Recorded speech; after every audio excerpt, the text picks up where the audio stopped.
Halo sahabat Teknokom Tutorial, apa kabar semuanya? Semoga rekan-rekan operator sekolah selalu dalam keadaan sehat dan tetap semangat mengelola data pendidikan kita. Selamat datang kembali di kanal ini, tempat kita berbagi solusi dan tutorial seputar teknologi serta administrasi sekolah. Pada kesempatan kali ini, kita akan membahas topik yang sangat penting bagi sekolah dasar maupun sekolah menengah pertama, yaitu tutorial lengkap pengisian web TKA tahun 2026. Pengisian ini sangat krusial karena berkaitan dengan kesiapan infrastruktur dan data teknis pelaksanaan tes kemampuan akademik atau TKA di sekolah kita masing-masing. Banyak dari rekan-rekan yang bertanya, bagaimana jika sekolah kita belum memiliki sarana yang lengkap? Atau bagaimana cara mengisi tim teknis jika jumlah personel di sekolah terbatas? Tenang saja, di video ini kita akan bedah semuanya secara mendalam, langkah demi langkah agar data sekolah Anda valid dan siap 100%. Jadi, jangan di-skip ya, simak penjelasannya sampai selesai. Langkah pertama, pastikan koneksi internet di sekolah Anda stabil. Gunakan peramban atau browser terbaru seperti Google Chrome untuk menghindari error pada tampilan menu. Silakan buka laman resmi web TKA. Setelah muncul halaman login, masukkan username dan kata sandi yang telah diberikan oleh Dinas Pendidikan setempat.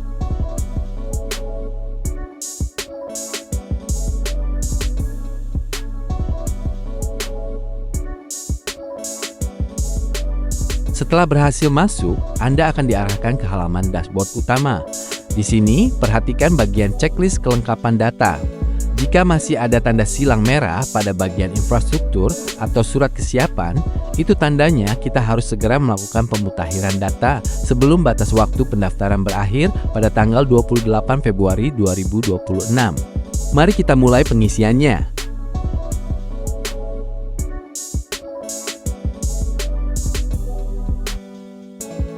Klik pada menu administrasi tes, lalu klik status dan infrastruktur. Di tab pertama, yaitu identitas, masukkan jumlah peserta tingkat akhir di sekolah Anda. Jika Anda di jenjang SD, masukkan jumlah siswa kelas 6. Jika di jenjang SMP, masukkan jumlah siswa kelas 9. Penting untuk diingat, masukkan total seluruh siswa tingkat akhir, baik yang terdaftar mengikuti TKA maupun yang tidak. Selanjutnya adalah status pelaksanaan. Di sini ada dua pilihan, mandiri atau menumpang. Jika sekolah Anda memiliki komputer dan jaringan yang memadai, pilih mandiri. Namun, jika fasilitas di sekolah belum mencukupi, Anda bisa memilih menumpang di sekolah lain yang sudah ditunjuk oleh dinas.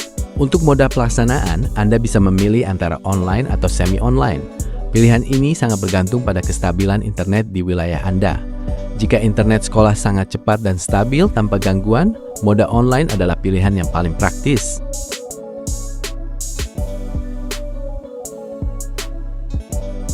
Sekarang kita beralih ke tab infrastruktur. Bagian ini sangat teknis, jadi perhatikan baik-baik. Pertama, isi jumlah komputer proktor.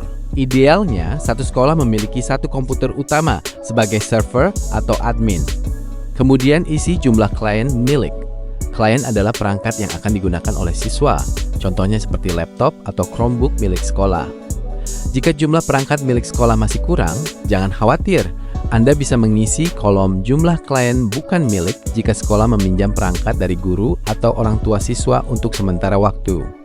Jangan lupa isi data ketersediaan lab komputer, jumlah akses point atau Wi-Fi, serta sumber listrik. Untuk daya listrik, pastikan angkanya sesuai dengan tagihan PLN sekolah, misalnya 900 watt, 1300 watt, atau lebih.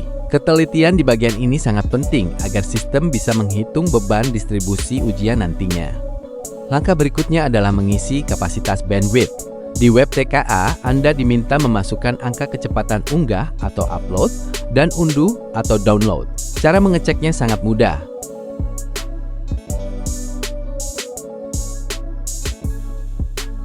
Buka tab baru di browser Anda, lalu ketik speed test di pencarian Google. Jalankan aplikasinya dan tunggu hingga proses pengecekan selesai.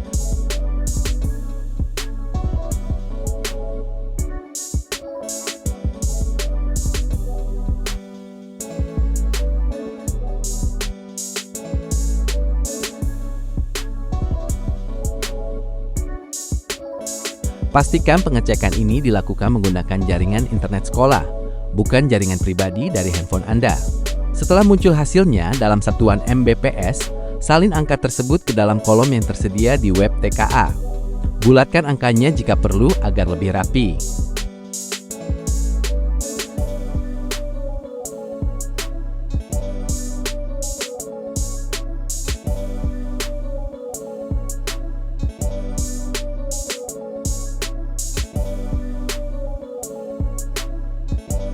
Sekarang masuk ke bagian tim teknis. Di sini kita harus mendaftarkan personel yang bertanggung jawab selama pelaksanaan TKA. Pertama, masukkan nama kepala sekolah sebagai penanggung jawab beserta nomor induk pegawai atau NIP-nya. Selanjutnya adalah peran proktor dan teknisi. Proktor biasanya dijabat oleh operator sekolah atau guru yang memahami alur aplikasi ujian, sedangkan teknisi bertugas menjaga stabilitas jaringan dan perangkat keras. Jika jumlah guru di sekolah Anda terbatas, satu orang diperbolehkan merangkap jabatan, asalkan tanggung jawabnya dijalankan dengan baik. Pastikan nomor handphone dan email yang dimasukkan benar-benar aktif untuk keperluan koordinasi dari pusat. Setelah semua data terisi dengan benar, jangan lupa klik tombol simpan di bagian atas. Jika muncul notifikasi berhasil, langkah final kita adalah mengurus surat kesiapan. Klik menu surat kesiapan, lalu pilih tombol cetak. Simpan file tersebut dalam format PDF, kemudian cetak menggunakan printer. Surat ini wajib ditandatangani oleh kepala sekolah dan dibubuhi stempel basah sekolah. Selain itu, biasanya ada kolom tanda tangan untuk tim verifikasi dari Dinas Pendidikan Kabupaten atau Kota.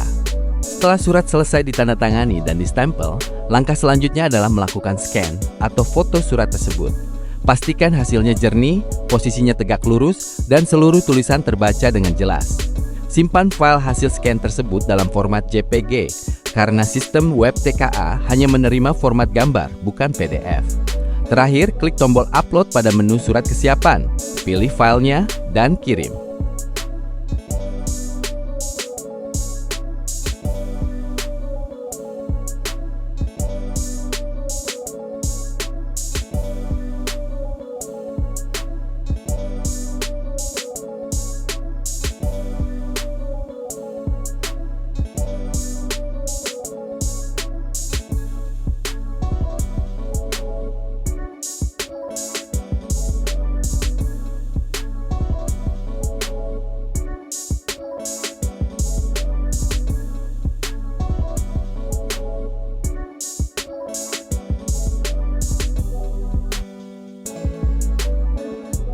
Nah, itulah tadi panduan lengkap dan detail mengenai cara mengisi web TKA 2026 untuk jenjang SD dan SMP. Jika Anda mengikuti langkah-langkah di video ini dengan teliti, saya yakin status kelengkapan data sekolah Anda akan segera berubah menjadi centang hijau. Jika rekan-rekan masih menemukan kendala teknis atau ada bagian yang kurang jelas, silakan tuliskan pertanyaan Anda di kolom komentar di bawah. Mari kita saling bantu dan berdiskusi agar tugas kita sebagai operator sekolah menjadi lebih ringan. Terima kasih sudah menonton tutorial dari Teknokom Tutorial. Jangan lupa klik tombol like jika video ini bermanfaat bagi Anda dan bagikan video ini ke rekan-rekan operator lainnya. Pastikan juga Anda sudah subscribe kanal ini agar tidak ketinggalan informasi terbaru seputar dunia pendidikan dan teknologi. Sampai jumpa di video tutorial berikutnya. Semangat terus buat para pejuang data di seluruh Indonesia. Wassalamualaikum warahmatullahi wabarakatuh.